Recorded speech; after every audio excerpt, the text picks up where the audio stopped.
paz, irmãos. Amém. Uma alegria estar aqui com vocês esta manhã. É um privilégio, né? Nesta aula magna, esta aula inaugural do Seminário Batista Nacional. Me sinto muito honrado, muito feliz. Conheço a história do pastor Enéas. Tenho o livro dele, O Batismo com o Espírito Santo, né? Acho que todo pentecostal precisa ter. E estar aqui hoje conhecendo o pastor Omar, o pastor Maurício, né? E os demais irmãos, para mim é uma alegria, um privilégio, né? Num ambiente acadêmico como este, você está... Normalmente você prega a igreja, meu ministério normalmente é junto às igrejas, né? Tem uma agenda itinerante de mobilização missionária, com palestras. Mas a gente sabe que no auditório de uma igreja nem todo mundo está interessado em Bíblia, principalmente na igreja pós-moderna, né? Seja ela de que tradição for, né? Muita gente vem à igreja hoje com tantos outros objetivos, até mesmo sem saber o que está ali fazendo. Talvez seja o menos pior quem estiver no auditório da igreja sem saber por que está ali. Pior que aquele que está ali com segundas intenções, que não é para a glória de Deus, né? Mas a igreja hoje, ela tem desafios enormes, né? Como igreja, como instituição, mas aqui não. Eu estou num ambiente em que todo mundo aqui está afim de estudar a palavra de Deus. Isso é um auditório, assim poderia dizer assim, seleto, né? Muito diferente daqueles auditórios que Jesus falava. Você sabe que existia no auditório de Jesus pelo menos 3 tipos de pessoas. Os inimigos de Jesus acompanhavam as multidões, fariseus, escribas, saduceus e romanos, e todo mundo ali de olho em Jesus para pegar Jesus em alguma coisa, ou provocar Jesus, semear contenda entre a multidão. Tinha um segundo grupo, que eram os discípulos, gente mesmo a fim de ouvir Jesus falar, aprender com ele, né? Talvez fosse o grupo tamanho médio, digamos. Acho que o menor grupo, os inimigos, os discípulos, digamos, o grupo médio, e o maior grupo era um dos fãs de Jesus, né? Gente que estava ali porque gostava de ver o espetáculo do ministério de Jesus, o espetáculo da cura. Quem é que não gosta de ver milagres, né? Quem gosta de ver milagres aqui? Principalmente pentecostais, né? Imagina, num ambiente que você nem fome passava.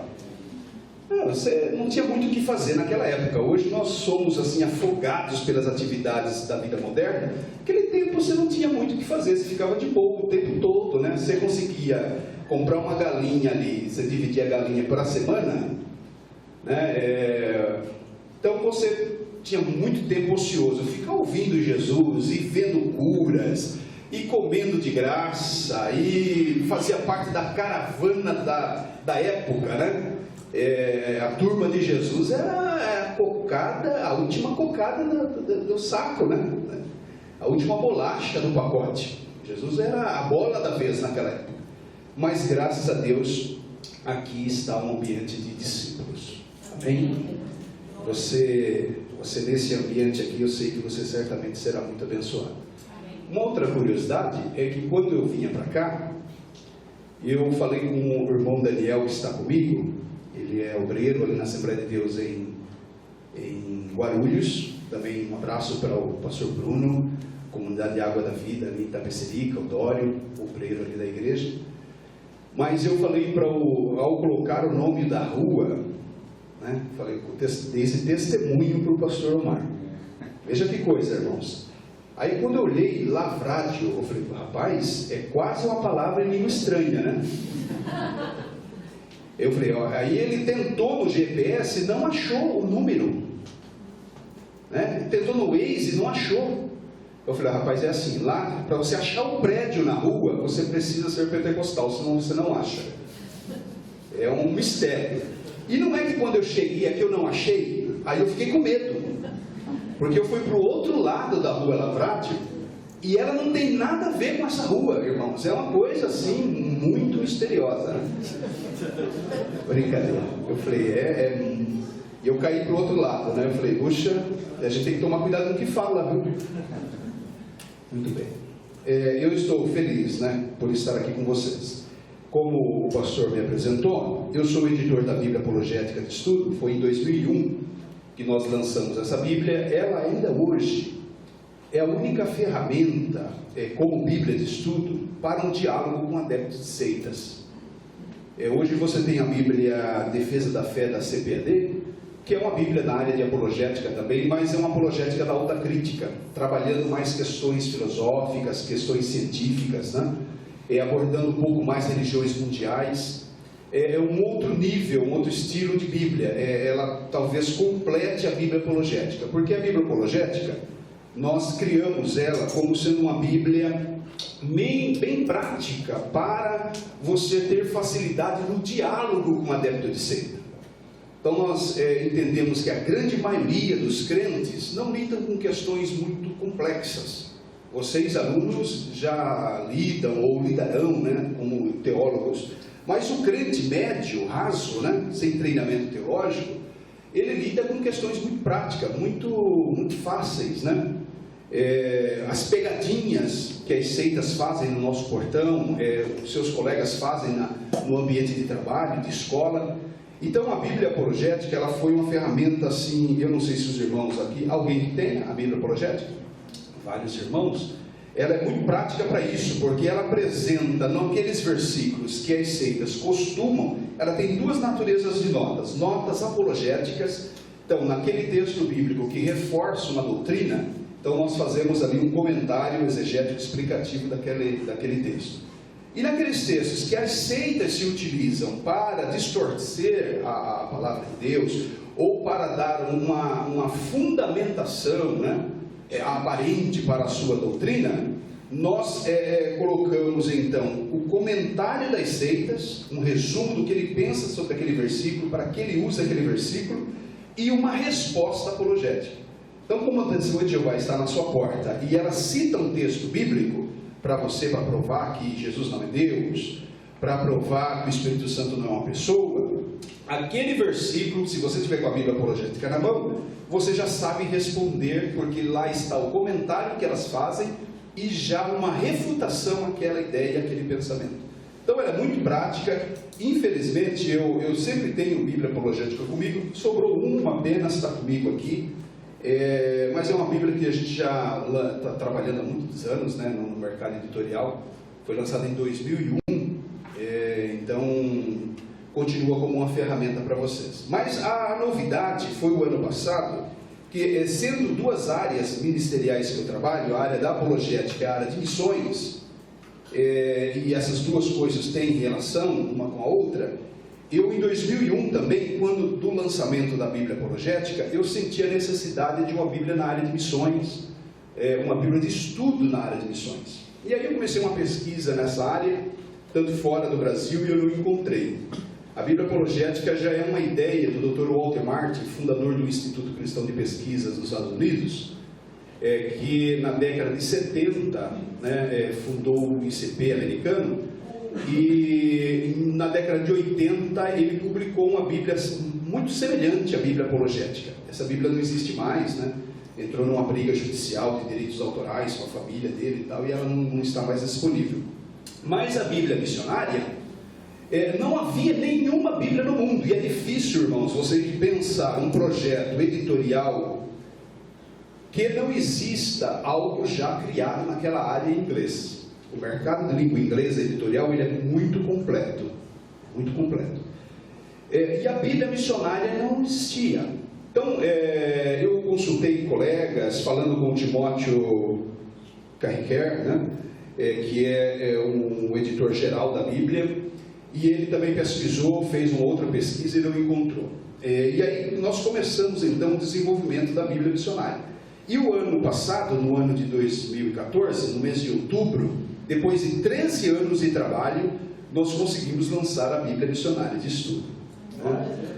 uma ferramenta única, então, com enfoque missiológico, de Gênesis ao Apocalipse, do Gênesis ao Apocalipse.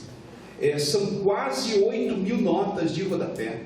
Não são todas as Bíblias de estudo com esse volume de notas, com introdução para cada livro, como é de natureza as Bíblias de estudo, e para cada livro o que se destaca na introdução dos livros é a ênfase missiológica ou a significância missiológica daquele livro para missões. Então, o livro de Levítico, imagina, o que tem a ver o livro de Levítico com missões? O livro do profeta Isaías, o livro do Apocalipse com missões.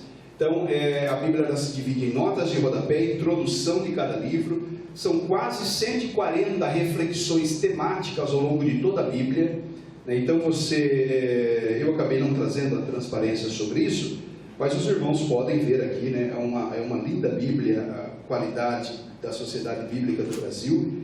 E eu trouxe algumas, olha aqui, o Espírito Santo e as Missões em Atos, título de uma reflexão ali baseado em Atos 2. E assim por diante, até que no final da Bíblia há um rico conteúdo chamado apêndice. Você vai encontrar um glossário missionário, tantos outros documentos importantes, um histórico, uma cronologia da história de missões desde o tempo apostólico até o tempo presente, uma linha do tempo com todos os eventos importantes sobre isso. Tem muita coisa, irmãos, na Bíblia. E por último, uma coleção de 32 mapas coloridos com as últimas pesquisas na área de estatística da religião e estatística mundial. Então, aquelas ideias sobre janela 1040, povos não alcançados, tradução da Bíblia, e todos os nichos que se compõem o desafio missionário, consta nesse mapa com atualização até 2020, projeção até 2020, inclusive da realidade brasileira. Então, quando você pensa no contexto brasileiro, quais os desafios, o que nós temos a fazer ainda, então você vai encontrar nesses mapas, né? A CEPAL participou, o Luiz Brunetto foi o responsável em participar com essa sessão sobre o Brasil, mas você vai encontrar então aqui todo esse conteúdo. Essa linda Bíblia, eu trouxe algumas, está à disposição dos irmãos ali fora, tem nessa cor de capa e nessa essa bicolor, né, com acabamento em prata. Depois você pode olhar ali melhor, ali fora. E aqui essa capa chamada Vinho Nobre com um acabamento em dourado, tá bom? Então, estou fazendo aqui um mini lançamento da Bíblia Missionária de Estudo. Foi lançada o ano passado, em outubro, no Congresso Brasileiro de Missões. Já está com a sua primeira tiragem de 30.000 exemplares esgotada, indo para a segunda tiragem. Olha que bênção, irmãos. O projeto é tão inédito e tão qualificado, né? Eu não citei aqui o nome dos autores, né? São quase 40 autores que prepararam o conteúdo dessa Bíblia. Entre eles, Dr. Russell Shedd, Barbara Burns, Timóteo Carriquer, Ronaldo Lidório, Silas Tostes, e tantos outros homens de Deus, tá? Mas aí um dos nomes mais conhecidos de vocês são os autores dos comentários, tanto de notas de rodapé, quanto dessas reflexões, quanto do conteúdo do apêndice. Então, é uma Bíblia assim de altíssimo nível, tanto de qualidade teológica quanto gráfica, e a importância dela, porque a Bíblia, irmãos, antes de ser, eu estou aqui num ambiente teológico, mas permita-me te dizer, a Bíblia, antes de ser um livro de teologia, ela é um livro de missão. Entenda isso. Antes de ser um livro com ideias doutrinárias, ela é um livro que narra a missão de Deus, ou a missio Dei. Então, quando você olha para a Bíblia, ela tem um enredo, ela tem uma história. Que história é a história geral da Bíblia? É a história do amor de Deus para com a humanidade. O amor de Deus com a sua criação. E o plano redentor, como Deus está empenhado em resgatar a sua criação. Não só o homem, principalmente, mas não só, mas todo o universo, todos os mundos estão afetados pela queda. E o plano de Deus é a redenção de todo o cosmos, de todo o universo. Então, cada evento bíblico, quando você abre a Bíblia e lê lá a história de Davi com Golias, não é uma história à parte, não é uma historinha isolada de heroísmo de um hebreu contra um filisteu, não é um episódio isolado, aquilo ali está ali contado para a glória de Deus e para a redenção de toda a humanidade. Tanto que Davi, quando derrubou Golias, ele disse assim: olha, você vem comigo com lanças, todo esse preparo militar, aí você é o Anderson Silva, filisteu, mas com você não tem isso não, cara. Aqui comigo eu vou em nome do Senhor dos Exércitos, vou arrancar sua cabeça e todas as nações da terra verão que há um Deus em Israel. Então a missão centrífuga de Israel, que nós chamamos de missões, vocês vão estudar isso em missiologia. Israel exercia um papel missionário no mundo, como a igreja exerce, mas com aspectos diferentes, né? Então todos esses fatos narrados, os milagres de Jesus, por que Jesus realiza tantos milagres? É porque a igreja primitiva foi cheia do Espírito Santo, e todos esses fatos relatados, você não pode olhar para isso. É a primeira lição em teologia que você precisa aprender. A sua cabeça não pode ser uma cabeça teológica sem ser missiológica, viu? Você aprende teologia para a sua própria edificação, mas para fazer esse Deus verdadeiro conhecido. Então, os formandos aqui, esse corpo discente do Seminário Batista Nacional, precisa sair daqui mais do que teólogos, precisam sair daqui missionários. Levante a mão assim, faça assim. Estou vendo aqui obreiros qualificados para a obra de Deus. E alguns de vocês irão para outras nações. Você crê nisso? Não? Posso orar por você? Em nome de Jesus, nós estamos num ambiente muito espiritual essa manhã. Eu quero orar por você. Eu quero orar para que Deus levante você, te prepare aqui nesse ambiente. Os professores sejam altamente usados por Deus, não como Paulo disse aos Coríntios, com palavras persuasivas de sabedoria humana, mas demonstração de graça e de poder de Deus na sua vida. Se você sair daqui treinado teologicamente, mas o coração ardendo por missões, cheio da graça de Deus, o mundo vai ser impactado com a sua vida, com o seu ministério. Você que já está se formando, não tem ainda um norte, não tem uma direção ministerial, eu quero orar por você também. Para que Deus dirija você, para que esse ano, se você já é um obreiro em atividade, Deus te dê uma visão ampla do reino dele. O mundo precisa ser impactado por homens cheios do Espírito Santo, por homens com um conhecimento correto das Escrituras, porque o que a gente vê hoje chamado de avivamento, a gente vê hoje chamado de pentecostalismo, mas a gente percebe que não é isso que Deus quer com a igreja. Um avivamento que não redunde em vocação missionária é apenas um espetáculo de pirotecnia espiritual, viu? De pirotecnia. E o que nós mais temos visto é isso. Você que é das redes sociais, você vê lá o pessoal dançando e sambando e tanta coisa, e vai daqui. Agora está aparecendo centros de umbanda, cultos que são verdadeiros terreiros de macumba. Verdade. Se não judaizante, arca virou patuá, né? E, irmãos, a coisa está feia, viu? Porque é apenas uma pirotecnia espiritual. Não tem nada de Espírito Santo produzindo vida mesmo, como prega o pentecostalismo clássico. O avivamento pentecostal precisa levar a um compromisso, uma redenção e uma submissão às Escrituras e à cruz de Cristo. Sem isso nós estaremos perdendo tempo. Falei com o pastor Osmar, gostei ali do cartaz: cruz e Pentecoste. Calvário e Pentecoste. É a cruz, que é a palavra de Deus, o Evangelho e o fogo do Espírito Santo. Aí você vai incendiar o mundo. Aí você pode dizer como Wesley: a minha paróquia é o mundo mesmo. Você vai parar de olhar as coisas com óculos denominacional, com óculos nacional, com todos os seus paradigmas, e você vai ver o reino de Deus sendo implantado na terra.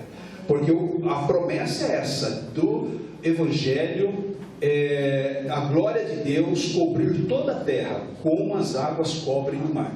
E esta glória só cobrirá a terra como as águas cobrem o mar, quando o Evangelho for pregado em todos os cantos do mundo, com testemunho de todas as nações. Lembre-se de Apocalipse 7:9. O céu estava cheio de pessoas, de todas as línguas, de todas as tribos e de todas as nações da terra, significando que a missão da igreja triunfou. Porque não é só a missão da igreja, é a missão do Pai, que é a missão do Filho, que é a sua missão. Amém? Curve a sua cabeça. Aleluia. Eu quero que você pense seriamente nisso. Você não saia daqui com a cabeça fervendo de teologia, não. Aprenda a lei de Deus, mas é uma lei que ela não para na cabeça, ela tem que descer no coração e ser gravada nas tábuas de carne do seu coração. Ela precisa mexer com você, transformar o seu caráter, te dar uma visão de reino, te dar uma visão de mundo. Permita que o Espírito Santo use toda essa exposição bíblica, todo esse conhecimento bíblico já adquirido, experiência pastoral que você já tem, o que você vai aprender aqui, alunos novos, que tudo isso redunde para a glória de Deus. Diga agora para o Espírito Santo que você não quer fazer nada diferente disso, que Ele te guarde das seduções do cristianismo moderno, que Ele te guarde das seduções da pós-modernidade, da numerofobia gospel, da pirotecnia evangélica, mas que Ele guarde o seu coração para você não pecar contra o Senhor, porque desviar o foco do Evangelho é pecar, é sacrilégio, é o abandono das coisas sagradas. Deixa o Senhor te encher, te usar de forma poderosa, Pai, em nome de Jesus. Olha para nós agora neste ambiente acadêmico. Se nós fervermos aqui, se nós nos seduzirmos pela letra, Senhor, nós seremos mortos. E o mundo não precisa de mortos, o mundo precisa de vivos. Vivifica-nos pela Tua palavra, Senhor. Santifica-nos pela Tua palavra. Este irmão que está aqui no meio do curso, no final do curso, ou no começo do curso, esse professor que está aqui, meu Senhor, incendeia os nossos corações. Em nome de Jesus, nos guarda de distorcer o Evangelho, de ter uma visão equivocada da Tua igreja, Senhor, de trocar, Senhor, a ordem de prioridade. Em nome de Jesus. Em nome de Jesus, que venha sobre nós o Teu reino, como cantamos, e que seja feita a Tua vontade, Senhor, sobre a nossa vontade. O homem faz planos, mas o confirmar é do Senhor. Então o plano que esses irmãos estão fazendo ministerial, altera se não for o Teu plano. Altera, Senhor, os propósitos do coração, nos guia em toda a verdade, em nome de Jesus, em nome de Jesus, em nome de Jesus. Dê um abraço nesse irmão, fique em pé, dá um abraço nesse irmão que está do seu lado. Um abraço dele e diga assim: olha, você está na missão certa, você está com a visão certa. Oh, aleluia, glória a Deus.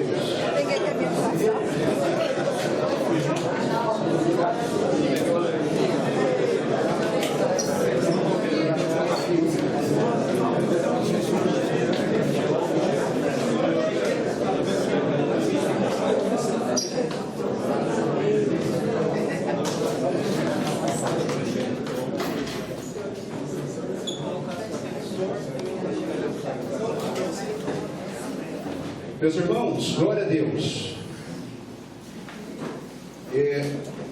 Não quero ser demorado, porque eu sei que vocês também têm compromisso. Sábado, normalmente, crente usa o sábado para a obra de Deus, não é para shopping, não, né? O shopping também, de vez em quando o shopping ajuda, mas eu sei que vocês têm compromisso. Eu quero abordar um assunto com vocês. Um ambiente acadêmico como esse que vocês estão, eu quero tocar duas faces da sua vida ministerial, que é essa área teológica e a prática, né, da teologia. Quero tratar da apologética e a sua aplicabilidade na sua vida como crente. Nós vivemos no Brasil hoje uma configuração de nação de povo muito plural, você já sabe disso. O Brasil é uma nação à parte no mundo, em vários aspectos ela é muito diferente, ela é muito diversa, e o contexto religioso brasileiro é um contexto plural também. Nós temos de tudo, já disse aqui que tem até evangélico afro-brasileiro, né? Culto evangélico afro-brasileiro, então está tendo de tudo agora. Então daqui a pouco você vai ver coisas acontecendo, ou sendo chamado de evangelho, ou seja lá o que for, as coisas mais estranhas do mundo, as coisas mais esquisitas. Você precisará de verdade ter essa preparação bíblica teológica, você precisa dessa fundamentação das escrituras, para que você possa fazer a diferença no seu ministério. Hoje, a sedução que nós temos no ministério para fazer uma coisa ou outra, para atrair o povo, para satisfazer essa fome ou esse apetite, né, pós-moderno, é muito complicado. Então, a vida pastoral, e a maioria de vocês aqui são ou serão pastores ou líderes da igreja, sofrerão um desafio muito grande intramuros para manter uma igreja edificada na palavra. Então você ser um pastor sério hoje é a coisa mais complicada do mundo. Você pregar um evangelho genuíno e verdadeiro é uma das coisas mais desafiadoras, por incrível que pareça, é uma das coisas mais difíceis hoje de você se guardar. Porque você olha para o vizinho, você vê o vizinho fazendo cada coisa e arrebentando com a boca do balão, e você pergunta assim: meu, o que eu estou fazendo aqui? A igreja do lado seu não está nem aí com todos esses cuidados seu, está lá crescendo, consegue pagar as contas com tanta facilidade, e você fica naquela tentação: vou fazer uma campanhazinha, acho que não tem problema nenhum, né? Traz lá um canela de fogo, lá um desses vasos, né? Vasos de alabastro, né? Nosso meio é criativo demais, né, com essas coisas, né? Eu recebi um vídeo aí de um camarada falando que tinha comprado uma chácara e colocou o nome da chácara de Decantaias. Por que Decantaias? Porque você chega lá e fala Chácara Decantaias. O nome já pentecostal da chácara. Meu, é tanta coisa. Então, o nosso meio, você intramuros, nós temos inúmeros desafios. Olha, você mantém um evangelho genuíno, esse evangelho da cruz, do Calvário, gente do céu. O Pentecostes até está mais fácil, mas o do Calvário, vocês escolheram um tema que, olha, vai ter que segurar o B.O. aí, pastor Maurício, presidente da Convenção Batista Nacional no estado de São Paulo, porque está difícil. Agora, o nosso desafio não é só intramuros. Então você está aí disputando com o templo de Salomão, gente. Dá licença, né? Você vai com uma igrejinha, uma porta puxada, né? E as nossas igrejas hoje, embora vivamos a era dos megatemplos, né? Dos megatemplos, e eu sei que tem vários pastores de megatemplos aqui, levante a mão, né? Que eu quero pregar na sua igreja. Mas o templo de Salomão agora arrebentou. O cara teve uma sacada, né? E está ali. Eu esses dias assistindo, e eu fico ali zapeando, né, na televisão, tentando assistir esses camaradas, para ver se eu aprendo alguma coisa, mas está difícil, né? E lotado. É difícil você ser pastor hoje, você está ali estou lá numa quarta bíblica, sobre dons espirituais, começamos agora a quarta temporada, né? A gente vem numa sequência de temporadas, e é sobre dons espirituais. E os camaradas lá perto lá estão fazendo umas campanhas lotadas da igreja deles. A nossa lá está com uns 30, 40 crentes. Eu falei, não vou aguentar, né? Vou ter que fazer uma campanha esse ano, viu? Campanha de Bíblia lá. Agora, o problema não é só interno. Vocês já estão muito... Inclusive, a apologética brasileira acabou assim se desviando ou focando muito em intramuros, né? E acaba até extrapolando, você não respeitando o outro mesmo, as diferenças denominacionais, e aí você exagera também. E o apologista, de modo geral, ele é muito carniça, ele é chato. Você pensa um crente chato, é um crente apologista, cara. Porque tudo que você fala, você tem que provar. Se qualquer coisa que você tem uma revelação, não, tem que ver, não sei o quê. E é assim mesmo, tem que ser bereano, né? Tem que ser fiel às Escrituras. Mas um problema gigantesco que quase que passa despercebido da vida pastoral e da vida diária de cada crente são os adeptos de seitas. As seitas crescem no Brasil, as outras religiões crescem no Brasil de forma assim assustadora. Para os irmãos terem uma ideia, então o tema está projetado ali, adeptos de seita, um desafio teológico, apologético e missionário. Para os irmãos terem uma ideia, as testemunhas de Jeová crescem no Brasil mais do que nos Estados Unidos. É o segundo país do mundo em crescimento das testemunhas de Jeová. Os mormons crescem no Brasil mais do que na sua nação de origem, os Estados Unidos. Já são quase 400 mil mormons no Brasil. Você sabe quantos missionários tem a igreja evangélica brasileira? Quem arrisca o número? Pode falar, chutar qualquer número. 10 mil. Nós temos em torno de 3 mil missionários. 3 mil missionários. Na acepção da palavra, gente enviada para pregar o evangelho mesmo, entre nações não alcançadas. Porque assim também, tudo virou missionário no Brasil, né? Você é lá, qual o pastor do Walter, esqueci o nome dele agora, do Rick Warren, né? E você é missionário. Você não é missionário nada. Não tem nada a ver missionário lá na igreja, né? Esqueci o nome da igreja dele, né? Qual o pastor do Max Lucado? Eu só estou fazendo missão aqui. Para, meu, você é bom pastor, você é qualquer coisa, menos missionário. Então tudo se generalizou no Brasil, né? A gente gosta de aumentar os números, em torno de 3 mil missionários. Você sabe quantos missionários os mormons têm no Brasil? 2 mil missionários. Só os mormons. Você sabe quantos mormons são? 400 mormons. 400 mil mormons no Brasil para 2 mil missionários. Você sabe quantos evangélicos são? São mais de 50 milhões. Em 2010, o IBGE apontou 42 milhões de evangélicos. Então, 42 milhões de evangélicos, 3 mil missionários. Os mormons, 400 mil mormons para 2 mil missionários. Eles estão crescendo numa velocidade enorme no Brasil.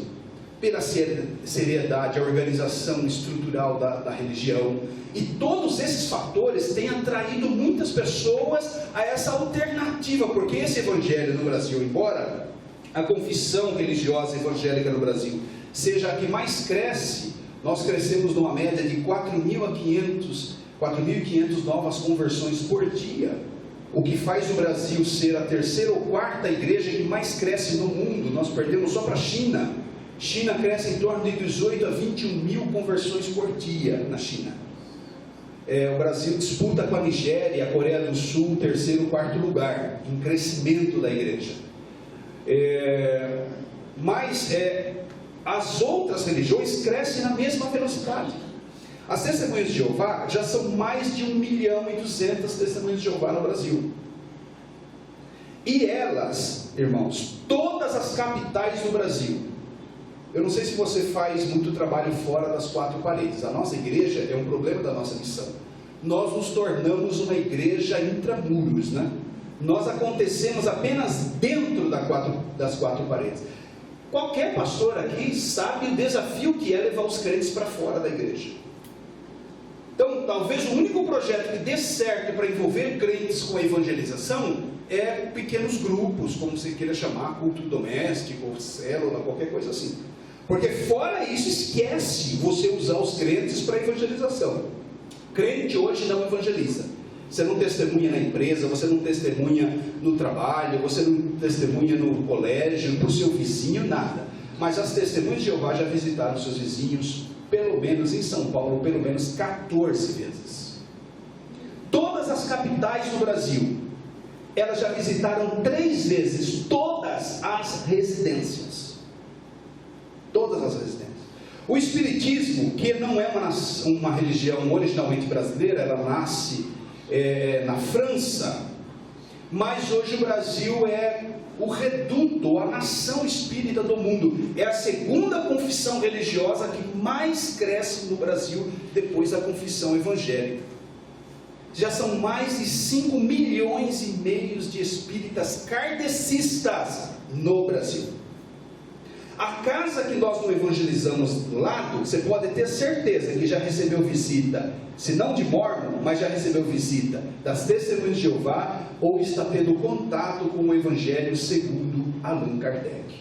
Porque eles estão com a estratégia de grupos de oração nas casas agora, e nesses grupos de oração são salmos, leituras de salmos, e orações e meditações de canções e de orações espíritas, né? E as pessoas têm, você sabe que a matriz cultural brasileira é muito inclinada a esse mundo mágico, né, sobrenatural, espiritual. A gente vem de uma matriz africana, portuguesa, sincrética, mística, como a cultura portuguesa, e indígena. Então imagina que angu de caroço que virou isso, né? Então, o Espiritismo no Brasil, com o apóstolo do Espiritismo, o Chico Xavier, hoje nós somos a nação espírita do mundo. Mais de 4.500, 5 milhões e meio de espíritas no Brasil. Não são só os espíritas que crescem todas as Seixuloye tem crescido muito no Brasil. Igreja messiânica, até o Henrique Cristo está crescendo, irmão. Olha, de boa, se você consegue acreditar no Henrique Cristo, você acredita em qualquer coisa. Entendeu?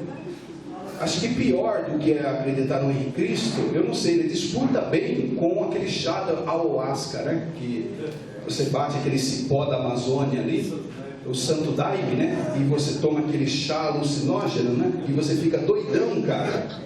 E você vê o céu, viu? E o Brasil é essa nação.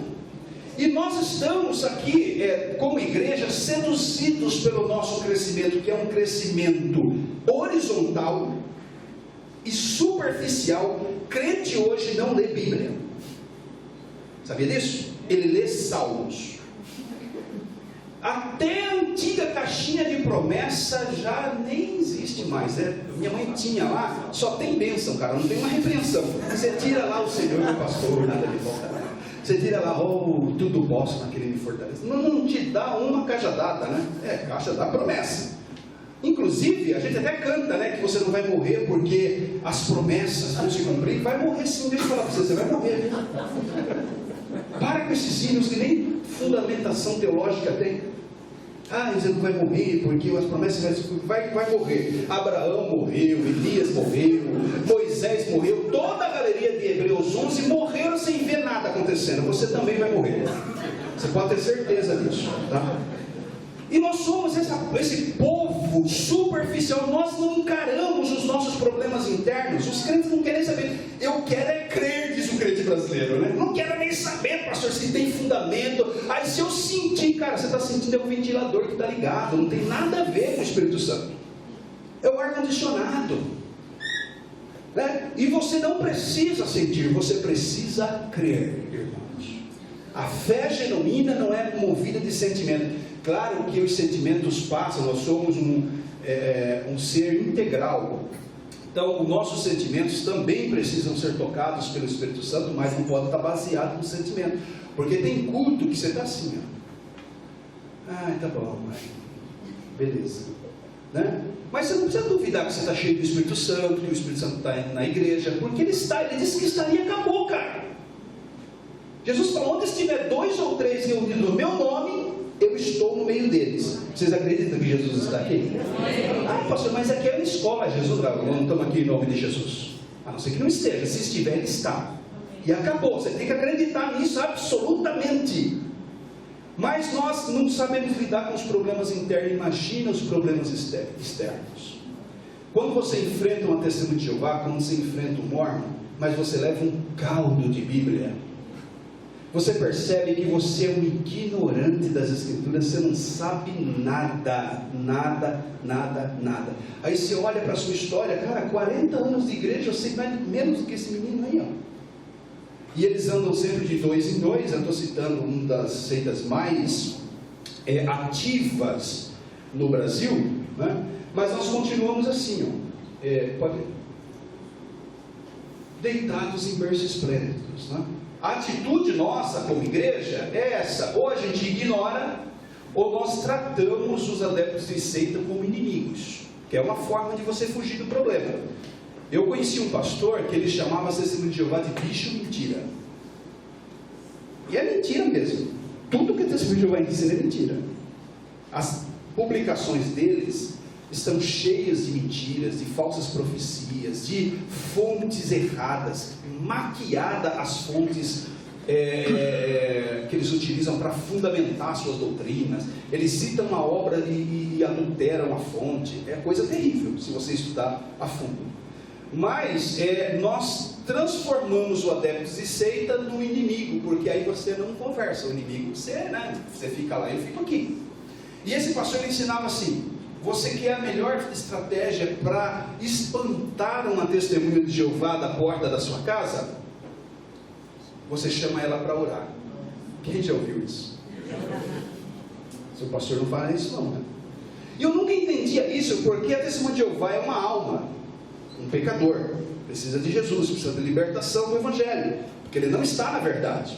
Conhecereis a verdade, e a verdade vos libertará. Se ele não está na verdade, ele ainda está preso ao seu pecado, está ainda nas trevas. Por mais bonitinho que ele esteja, bem vestido, falando de Bíblia, até o diabo fala de Bíblia, você sabe disso? Não tem nada a ver se está Bíblia, conhecimento teológico, né? Porque teologia, tem várias teologias. Até no nosso meio nós já temos nossas divisões teológicas, imagina fora do universo cristão evangélico. Mas nós olhamos para ele e transformamos eles em nossos inimigos. Veja comigo, por exemplo, vamos passando, eu quero fazer um teste com vocês. Vocês vão olhar algumas fotos, e aí você vai pensar qual que o sentimento que você tem em relação a essas fotos, tá? Pode passar.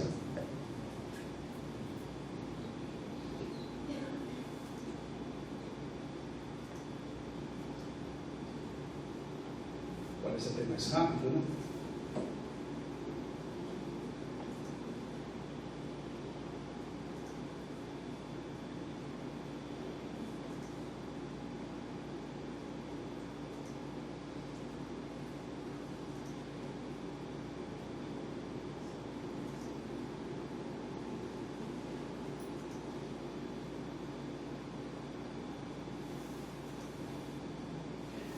Vê se você concorda comigo, se os resultados dos seus sentimentos, pode completar a página, se coincide com isso, os sentimentos que você tem quando você vê aquele quadro, né?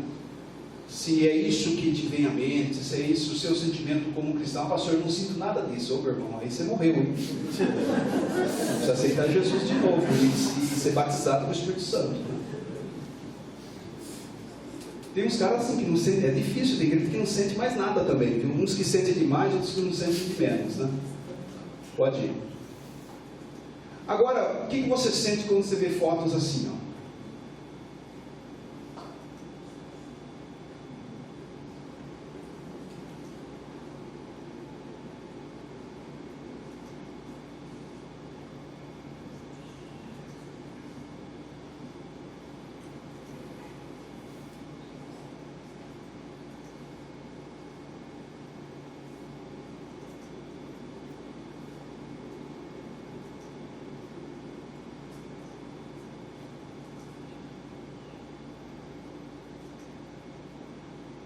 Olha, as Henriquetes. Quem gostaria de ser uma Henriquete aqui? Brincadeira, irmãos.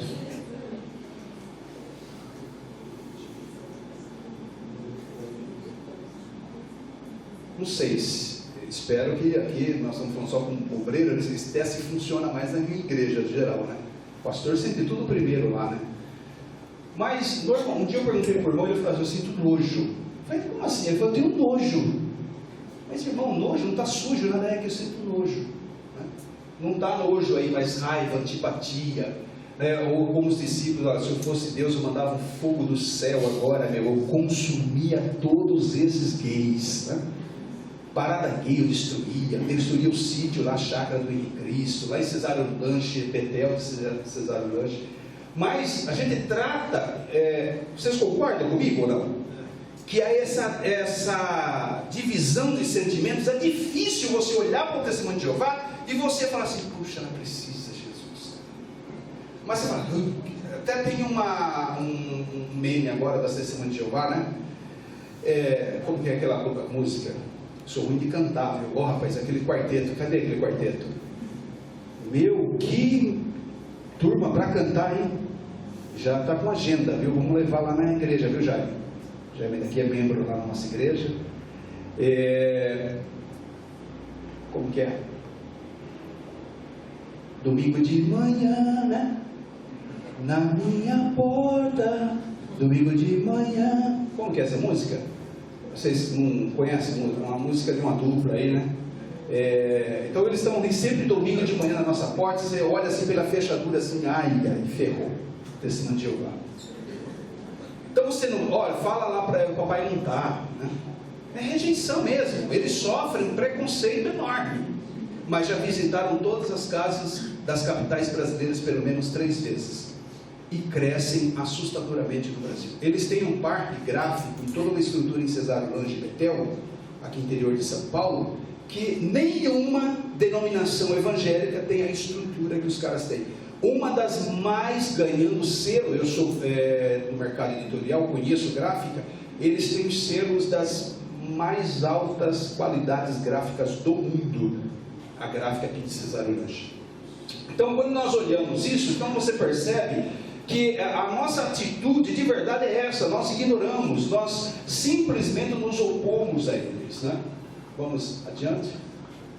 Agora, veja os irmãos, como que é complexo esse problema. Olha, eu peguei apenas 3 grupos importantes como seitas no mundo: Mormons, Espíritas e Testemunhas de Jeová. Esse grupo de pessoas dá 35 milhões de membros no mundo. 35 milhões de membros. Falei que no Brasil são 5 milhões e 500 espíritas, 1 milhão e 200 testemunhas de Jeová e 400 mil mormons só no Brasil. Mas aí eu estou falando uma estatística mundial. 35 milhões de membros. Irmãos, pode ir. É maior do que muitos países que nós mandamos missionários. O seu foco missionário, quando você vai preparar um obreiro e você manda ele aqui para Jami, né? É a Jami que é o CD? Jami. Ou você manda ele para o Vale da Bênção, para a Missão Antioquia, para Caiós, para Jocum, missionários, para você vai mandar eles para o Marrocos. O Marrocos tem menos gente do que essas seitas. Olha Guiné-Bissau, que está cheio de missionários em Guiné-Bissau, nem precisa mais mandar missionário brasileiro para Guiné-Bissau. Verdade, já tem divisão de campo lá, pastor brigando com pastor, porque uma coisa que funciona na África, irmão, é crescimento de igreja, viu? Você vai passar uma luta lascada lá com comida, um monte de necessidade, mas a igreja, lota. Eu já estive em Moçambique, África do Sul, é um sucesso numérico. É difícil você tirar o animismo do coração do crente africano, viu? Ele ainda tem uma quer com os espíritos, com a natureza, né, pela a sua raiz cultural religiosa. Mas está vendo? Olha adiante. Olha aí a população indígena no Brasil. Eu sei que os índios são alvos prioritários da nossa missão como igreja, mas olha aí, são hoje 700 mil índios no Brasil e está superestimado esse número ainda. Acho que não passa de 500 mil índios. Era mais de 1,5 milhão, né? 4 milhões, né, no ano do descobrimento. Olha hoje, aumentou um pouquinho, né? Porque o cuidado que o governo teve e tal, com alguns programas, aumentou a população indígena. Mas as seitas, irmãos, pode ir. Então o que nós precisamos? Primeiro ter uma consciência em relação a esse problema. Eu estou falando aqui como obreiros, pastores, teólogos. A nossa teologia não pode ser apenas construída ou desenvolvida para o intramuros, mas para fora também. Até porque a evangelização fora das quatro paredes hoje está muito difícil, irmãos. Hoje não é fácil você falar, quem quer aceitar Jesus como seu Salvador? Se você já for calvinista, você nem faz essa pergunta, né? Quem aceita Jesus? Aí já começa aquele rolo, né? As quatro leis espiritual do Bill Bright, quem usou aquilo lá? É ótimo ainda, mas, não funciona mais direito. Eu estou usando aquilo lá, eu já estou com um problema. Porque o camarada começa versando para teologia com você, fazendo pergunta de Bíblia. Então você precisa ter uma consciência que existe esse desafio. Você como obreiro está sendo aqui preparado. As seitas têm a mesma necessidade de ouvir o Evangelho. São um campo missionário. Você pode sair daqui um missionário apologista. Você sair preparado para ganhar adeptos de seita. Você ser aquele obreiro na sua igreja, ou se você é pastor, então você assuma esse ministério, ou cria um departamento na sua igreja, de gente qualificada, porque eu não acredito que toda a igreja estará preparada para isso não, viu, irmãos? Às vezes é até bom poupar os crentes médios, de modo geral, do contato com um adepto de seita. Porque deixa eu me falar uma coisa para vocês aqui, vocês vão puxar 4 anos de bacharel aqui em teologia, é isso? No curso ministerial? 3 anos. Olha, vocês vão sair daqui e vocês vão apanhar de Bíblia, de Testemunho de Jeová, de Espírita, de Mórmon, de muçulmano. Os muçulmanos no Brasil estão crescendo demais. Cidade de Campos Mourão, no Paraná, está assim, está se tornando uma cidade islâmica no Brasil. Eu conversei com um sheik de Jundiaí, de uma importante mesquita de Jundiaí. Ele disse que o plano do islamismo, ele não usou essas palavras, estou transliterando, mas o plano do islamismo é islamizar o Brasil. Porque se o Brasil se tornar uma nação importante islâmica, toda a América Latina será islamizada. Diga-se, tem misericórdia, Jesus. Pastor, é difícil. Difícil? O norte da África, você vai ter aula de história da igreja, que o norte da África era cristão. Todas as cidades da Ásia Menor que Paulo pregou e escreveu as cartas do Novo Testamento, era cristão. E hoje são redutos do islamismo. O islamismo dominou aquele chamado janela, tem um pouco de desuso esse termo janela 1040, mas ainda se configura como o cinturão da resistência, norte da África, Oriente Médio e Eurásia, Europa Oriental. Agora você olha esse contexto brasileiro e você vê o islamismo crescendo. Eles estão distribuindo cestas básicas nas periferias, porque o islamismo cresce com a revolta. É uma religião de resposta à indignação. Como ele é um sistema religioso rígido e legalista, isso corresponde um pouco com essa realidade brasileira. Você sai dessa bagunça que está, porque não está uma bagunça o Brasil?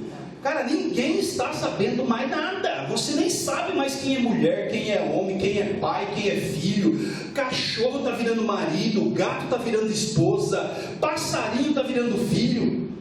O negócio está uma bagunça que ninguém mais tem norte nenhum. E o cristianismo está assim, olha, precisa conviver, nós precisamos do diálogo. Então, tem uns líderes evangélicos com um discurso mamão com açúcar também, viu, irmão? Tentando bater na costa de pecado. Não no pecador você tem que abraçar, mas o pecado você tem que dizer na cara. Dizer, olha, você está errado, esse caminho seu leva à condenação eterna. Nós só precisamos pontuar mais no evangelho. Nós não somos por assim dizer, uma religião do confronto, mas nós não podemos ser ecumênicos. Você comungar na mesa de Satanás. E tem crente comungando com as outras religiões, tem pastor servindo ceia dentro de centro espírita, com sacerdotes da Umbanda. A coisa virou uma bagunça. Aí chega o islamismo e diz assim, olha, todos são deuses falsos. Só existe um Deus verdadeiro. Você precisa jejuar, você precisa se purificar dos seus pecados, você não pode se prostituir, e você não pode comer carne de porco. E o cara começa a ditar uma regra, e o brasileiro começa a olhar, rapaz, eu estava precisando de uma direção assim. E está se tornando uma religião interessante para o brasileiro, segundo o último censo. Meu Deus, diga meu Deus. Porque se esse quadro inverter, meu irmão, aí a batata vai assar, você vai ver só. Porque o islamismo tem essa conversa de religião de paz. Salam é paz. Salam é paz enquanto você é minoria. Quando salam for maioria, salam é guerra, é jihad. E eles estão aí batendo na sua porta, eles estão aqui no seu quintal. Na Europa, a técnica de crescimento do islamismo é através da multiplicação de filhos. Porque os cristãos e católicos em geral têm cada vez menos filhos e os muçulmanos têm em torno de 3, 4, 5 filhos. Até pela poligamia, né? Ele mesmo fora da legalidade brasileira, e eles já estão lutando no parlamento, tem Sharia, e eles estão lutando na política já, né? Ou até aquele camaradinha, como que é o nome dele? Um bonzinho com os crentes, Willis, alguma coisa, Willis? Ah, esse irmãozinho, né? Ele está lá fazendo a defesa de uma cota islâmica para as faculdades, porque é minoria. Olha, sabe o que eu ia falar? Podia se tornar islâmico mesmo, para você ver o que vai acontecer com a homossexualidade no Brasil. Você entendeu? Então, irmãos, nós estamos diante de um problema muito grande, viu? Mas você olhe como povos não alcançados, e também olhe como um perigo, a ameaça. Muitos crentes estão sendo seduzidos pelos adeptos de seitas. Uma outra informação para você: 40% das testemunhas de Jeová são evangélicas, ex-evangélicos. 25% dos espíritas são ex-evangélicos pentecostais. Então você olha para essas pessoas como alvo missionário, mas também existe um perigo. Você precisa estar preparado para dialogar com um adepto de seita. Então consciência é o primeiro passo. Você precisa ser treinado sobre isso. Travou? Então você olha para esse universo, você precisa de uma preparação. E você precisa estar preocupado se você conhece Bíblia mesmo, se você conhece doutrina mesmo. Você precisa estudar teologia sistemática, você precisa estudar a história da igreja. O tempo que você vai ter aqui no seminário, não vacila não. Não vacila não. Mas suga o professor. Se o professor não tiver resposta, ele vai ter que se virar, rapaz. Mas ele vai ter que achar a resposta. Posso falar isso? Posso. Apertei o corpo docente aqui, né? Mas se vira, camarada. Se vira, não sabe, não tem problema. Não tem problema nenhum, viu? Inclusive é uma dica que você conversa com a adepto de seita. Se ele te fazer uma pegadinha, te pegar e falar assim: olha, desculpa, realmente parece ter lógico o que você está falando, mas eu vou analisar esse problema direitinho, depois eu converso com você. Eles fazem isso. Quando você faz uma pergunta e pegou ele fica assim: entendi. Aí o do lado lá já começa anotando. Você não pode perceber. Ele vai perguntar para o líder de grupo, de rua. Se o líder não souber, eles vão no ancião. Se o ancião não souber, eles vão para o corpo governante, cara. Mas alguém vai dar uma resposta para eles. Aí eles voltam no outro dia: olha, sabe aquela pergunta que você fez? Olha, vem aqui nesse livro aqui, bíblico, nesse salmo, olha aqui, lê o salmo. Então, te responde. Você não precisa saber tudo, e ninguém sabe tudo, né? Apenas o pastor Osmar, né? Mas nós não sabemos tudo. Você precisa estar preocupado com a sua fundamentação bíblica. Você precisa conhecer a doutrina de Deus. Você precisa conhecer soteriologia. Você precisa até escatologia, que é o angu de caroço da teologia. Você precisa pelo menos escolher uma linha. E fica bom nela, hein? E fica bom nela. Vai para o Vejam Só lá, faz uns debates lá com o Heber Cocarelli lá, né? Eu tenho caído ali numas ciladas ali, irmãos, né? Não tem problema, você faz uma defesa sua, não tem problema nenhum. Quem chora mais pode menos, né? Mas você precisa de conhecimento bíblico, viu? Então, quando você olha tudo isso, você fica pensando: como que a igreja vai responder a isso? Então, treinamento. Evangelizar adepto de seita ou apologista, ele faz um evangelismo de águas profundas. Você não consegue salvar um adepto decente com uma boinha. João 3,16. Tchum! Aí ele agarra e vem, né? Chorando, pastor, me liberta. A sua oração, não sei nada, rapaz. Você vai ter que pôr escafandro. Nem aquele, como chama? Snorkel. Não funciona, é escafandro com tubo de oxigênio agarrado numa corda daquela, e você vai descer lá onde é que a pressão submarina, cara, esmagaria seu crânio. Você precisa ser bom de Bíblia, você precisa dominar as doutrinas básicas, ter exegese do texto, conhecer grego, conhecer hebraico, manusear as escrituras.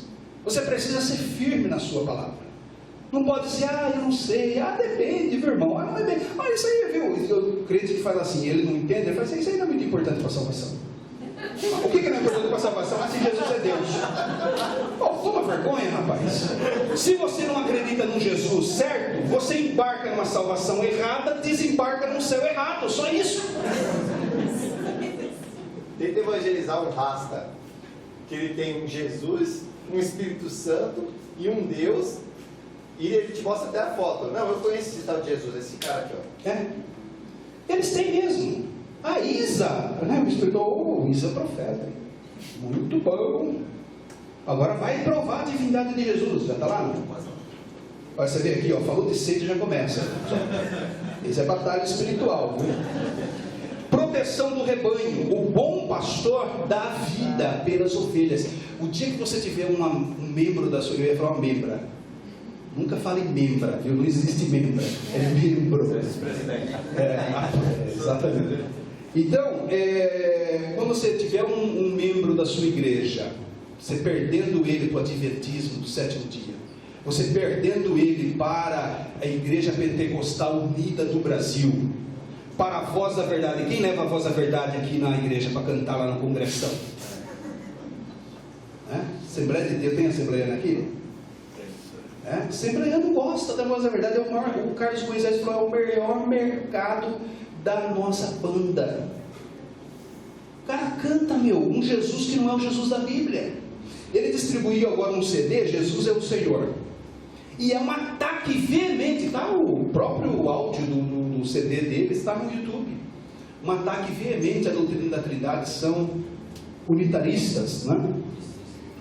Unicistas. E então você precisa estar preocupado com o que o crente crê. Agora eu sei que como você vai fazer, eu não sei, porque está muito difícil escola bíblica dominical, né? Quem ainda tem escola bíblica dominical na igreja? Dá certo lá? 50% da igreja. Você pode ir lá, sabe o que você faz? Eu estou fazendo a seguinte estratégia, vamos começar fazendo isso lá, viu, já? Vamos conversar com o testemunho de Jeová e mandar na casa dos crentes que não vem mais na escola bíblica dominical. Eu estou combinando isso, irmãos, com o Espírito. Eu tenho amizade com todo esse povo. Eu falo, olha, rapaz, tem uma pessoa que está precisando de ajuda, viu? Vai lá, só que eu fico do outro lado da rua lá, né? Depois que o cara sai e empurra lá, ô irmão, precisando de ajuda aí? Pastor, o cara falou um negócio aqui que eu não sei o que está sendo, como é que responde? Cara, você falta na quarta bíblica. Eu estou ensinando justamente sobre dons lá. Então você começa a colocar os crentes na fogueira, já ouviu falar isso? Você joga os crentes na fogueira, você vai ver só, é só pena que avoa, como diz lá em Jundiaí. Há muito material na área, né? Eu falei aqui da Bíblia missionária, da Bíblia apologética, a defesa da fé, tem muitos, a internet facilitou muito, tem muito site ruim, hein, na área de apologética. Eu vou indicar um aqui de alto nível, CACP, Centro Apologético Cristão de Pesquisa, João Flávio Martinez e o Paulo Cristiano, do São José do Rio Preto, é o melhor portal apologético no Brasil, até porque está ali ancorado no conhecimento do pastor Nathanael Rinaldi. Quem conhece o Nathanael Rinaldi? Olha, traz ele um dia aqui, viu, uma aula magna com o Rinaldi. É o maior apologista brasileiro, o maior especialista nas seitas. Irmãos, tem como fazer backup de cabeça, de mente? Não. Mas tem que fazer um backup do Rinaldi, viu? Ele tem um rádio também para ouvir. Tem também, né? Um áudio. Olha, o cara é fantástico. É um pastor já de mais de 80 anos, né? Pode ir embora. Paulo Romeiro, né? Vocês conhecem. Joaquim de Andrade, feríssima. É um povo assim que as igrejas não chamam. Chama o apóstolo dos pés sangrentos. Oh, cara, que fosse, né, o Sadhu Sundar Singh, né? Estratégia, formação de grupos interessados, atividades permanentes. Você faz tanta campanha, faz lá um workshop de apologética sobre seitas, né? Começa a trabalhar esse assunto, distribui livro para os crentes. Olha o que Jesus disse. Na trave já? Mas olha, Jesus disse, acautelai-vos que ninguém vos engane. Mateus 24:4. Irmãos, o problema doutrinário é um problema muito sério. Muito sério. Então você precisa ter conhecimento para a sua própria edificação, você saber. Se você tem dúvida do assunto, vai em busca, tem boas obras, né, que pode te preparar, mas você está correndo um risco. O engano religioso é uma coisa, a advertência das Escrituras é sobre o assunto. Pode. Olha as referências bíblicas, vamos passar algumas. Olha essa de Timóteo. O Espírito expressamente diz que nos últimos tempos apostatarão alguns da fé, dando ouvido a espíritos enganadores, a doutrina de demônios, pela hipocrisia de homens que falam mentiras, tendo cauterizado a sua própria consciência. Você sabia que existe um seminário teológico no inferno? Só forma PhD, demônios PhD em teologia. E eles vêm para a terra e começam inventando doutrinas. Falando sério mesmo. Paulo que está dizendo, que doutrina de demônio, como que informa? Você pensa que um demoninho qualquer sai inventando a doutrina? Não, ele primeiro tem o reino de Satanás, Jesus disse que é organizado. Então eles treinam e vêm semear doutrinas falsas na humanidade, porque ele quer desviar a pessoa da verdade, viu? Então, advertências bíblicas, né, como essas que estão aqui expostas, né, não vos movais facilmente do vosso entendimento, nem vos perturbeis, quer por espírito, por palavra, por cartas, etc. Pode adiante.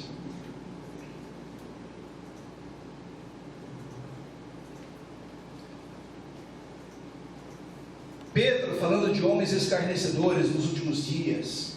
Então, todas essas advertências bíblicas chamando a nossa atenção ao problema. Pode ir adiante. Porque, irmãos, eu quero terminar com esse alerta a vocês. Perdendo a batalha de Judas 3. Olha o que diz o teólogo John Machen de Princeton. Se a igreja perder a batalha intelectual em uma geração, a evangelização ficará mais difícil na geração seguinte. E essa é uma verdade. Nós somos uma igreja que nós já perdemos a batalha intelectual. Nós somos uma igreja rasa. Nós temos até patriarcas na igreja, mas o cara não conhece nada de Bíblia, gente. Então, eu trouxe aqui, com muito respeito ao Jim Swaggart, que é um grande evangelista, homem de Deus, continua em ministério ativo, mas ele se arriscou num debate com o Almir Didat. Eu conheci o Almir Didat na África do Sul, Centro de Divulgação Islâmica em Pretória, que é coordenado, é um dos maiores apologistas, é o William Craig, é o Josh McDowell, brasileiro, americano do islamismo. O cara é feríssimo. A apologética islâmica é poderosa, irmãos. Você não faz ideia. Você não faz ideia. E é muito semelhante às testemunhas de Jeová. Então, até uma dica: se você ficar bom no testemunho de Jeová, você engole um muçulmano, porque tudo que a testemunha de Jeová fala parece que aprendeu com o islamismo, ou vice-versa, não sei.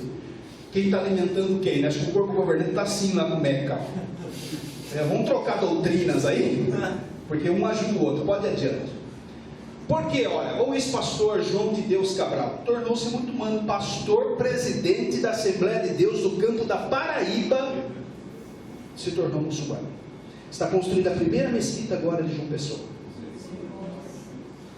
Você vê o testemunho dele na internet e você vê assim que é aquele cara de Hebreus 10, de Hebreus 6, que não tem mais lugar de arrependimento mesmo no lugar.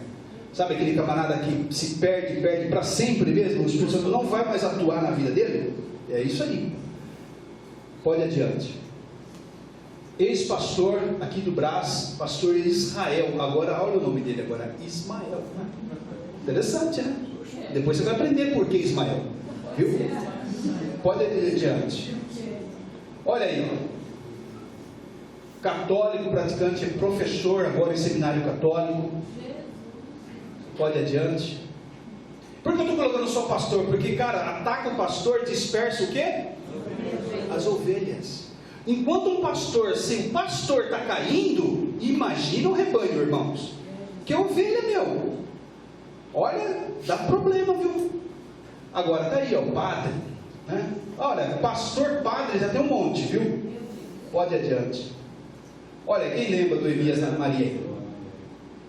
Presbiteriano, reverendo presbiteriano importante, gente da nata mesmo, olha, espírita, kardecista, reencarnacionista, umbandista, tudo esse cara foi. Conhecido como Homem Bíblia. O Homem Bíblia, o cara manjava, ele tinha um programa Homem que Responde a Bíblia, um negócio assim no Rio de Janeiro. Aquele, o céu é o limite, só com respostas da Bíblia. Só com respostas. Entendeu? E aí, você está vendo que ninguém está... olha, entenda uma coisa, ninguém está ileso, viu? De cair na malha das seitas. Se você não vigiar... Mas aí não foi ignorância, foi liberalismo teológico aí que fez isso. Exatamente. Começou com ecumenismo, né, um negócio assim. O cara começa relativizando a doutrina. Então, uma teologia relativista. Depende, é um ponto de vista, é o ângulo, é cosmovisão, não é nada, cara, é o diabo mesmo, é pecado, vai para o inferno. Você tem que gritar no meio dessa multidão. Não tem conversa, não. Vai.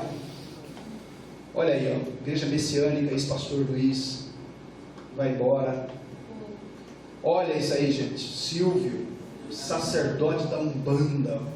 Nessa entrevista que ele fez com a repórter da Isto É, ele fica possesso lá e começa a receber o espírito do tranca-rua lá, do enxucaveira, sei lá do diabo que é aquilo. Vai embora. Né? Então é assim, isso aqui não precisa, eu ia fazer uma pegadinha com vocês, não dá tempo. Tá? Mas vocês precisam, olha, passa bem rápido e nós não vamos responder. Quantos deuses existem? Defina a trindade. Quantos deuses existem? Um só, somente Jeová. 2, Jesus e o Pai. Deus e o diabo, o bem e o mal. Ou nenhum?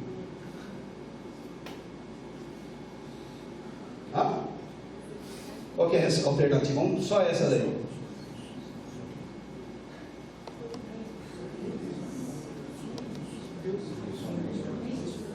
Presta atenção, hein? Você é um apologista em potencial.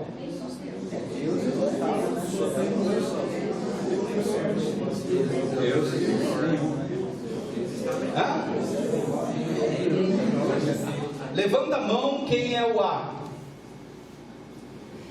Ok. Levanta a mão B. Graça. Que medo. O C. O C, cara. Vigia, crente.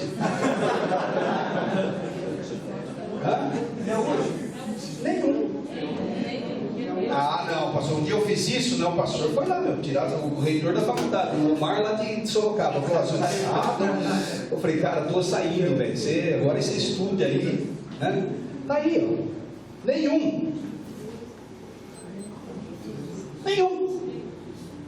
porque Deus falso não é Deus, não existe outro Deus, só existe um. Qualquer outra coisa não é Deus. A Bíblia, você tem que entender a linguagem bíblica. Quando ela chama dos deuses, né, os vossos deuses, e a Bíblia usa esse linguagem, chama até Moisés de Deus. É uma linguagem, não existe, porque fica a ideia, quando você acredita que outros deuses, é uma linguagem de um panteão gospel. Existe o Deusão, que é o Jeová Todo-Poderoso, e existe uma miríade de deusinhos. Então você serve um Deusão, mas tem uns deusinhos. Não existe outro Deus, irmãos. Só existe uma divindade no universo, o nosso Deus. Qualquer outra coisa não merece essa nomenclatura de verdade. São espíritos enganadores, entendeu? São demônios, não tem Deus. E aí vai, pode pular. Questões difíceis de você pegar. Quem é Jesus? Um homem que tornou-se Deus na reencarnação, um anjo eterno que tornou-se homem, um Messias criado por Deus em Maria, um Deus encarnado sem crescer. Quantas naturezas Jesus possui? Olha que difícil. A humana e a divina desde a eternidade, A humana devido à encarnação, apenas a divina porque sempre existiu, a divina desde a eternidade e a humana a partir da encarnação. Aí rolou tudo, né? Mas precisa se aprofundar nesses temas. Vai embora. Estou encerrando, pastor Omar. O Espírito Santo, o que é salvação? Uma obra da fé que nasce no coração. Aqui a coisa ferve no nosso meio, hein? A ação graciosa e soberana de Deus ou um estado de espírito? Vai embora. O que é o inferno? Onde fica? No centro da terra, né? Num planeta.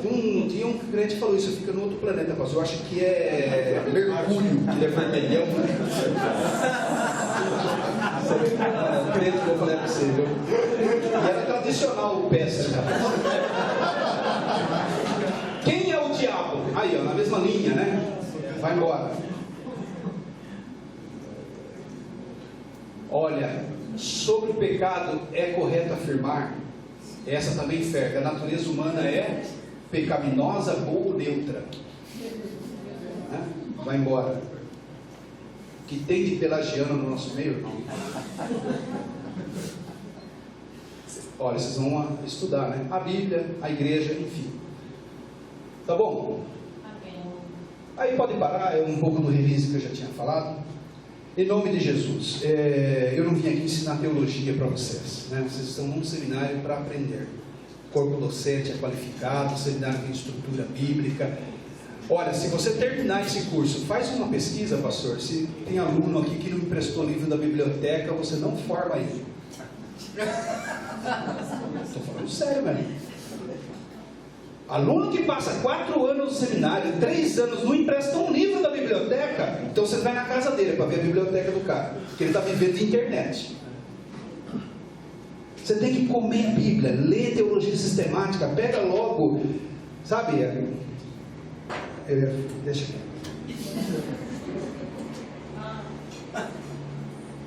Nós precisamos de um cuidado especial com essa área. Você precisa ter um olho antenado. Se não é muito o seu ministério apologética, treina obreiros na sua igreja, levanta um ministério, tenha você uma preocupação com isso, com o ensino das Escrituras. Amém? Curva a sua cabeça, deixa eu orar por você. Mais uma vez. Pai, em nome de Jesus, nós não queremos errar. Nós não queremos distorcer a Tua palavra. Nós estudamos, estamos aqui no seminário, muita literatura boa, professores bons, mas se o Teu Espírito não agir, não iluminar a nossa mente carnal, a nossa mente manchada, afetada pelo pecado, nós não vamos conseguir entender assuntos profundos das Escrituras. Meu Senhor, nós não queremos apenas ficar com águas pelo tornozelo, nós queremos mergulhar no conhecimento do Senhor. Este grupo aqui precisa sair daqui, Senhor, doutores na palavra, cheios do Espírito Santo. Usa cada um de nós para ganhar essas pessoas, salvar alguns que estão perecendo, Senhor, que estão destinados ao fogo. Usa-nos como bombeiros, como salvadores, como mergulhadores deste mar profundo que é o desafio das seitas. Em nome de Jesus. Amém. Deus te abençoe.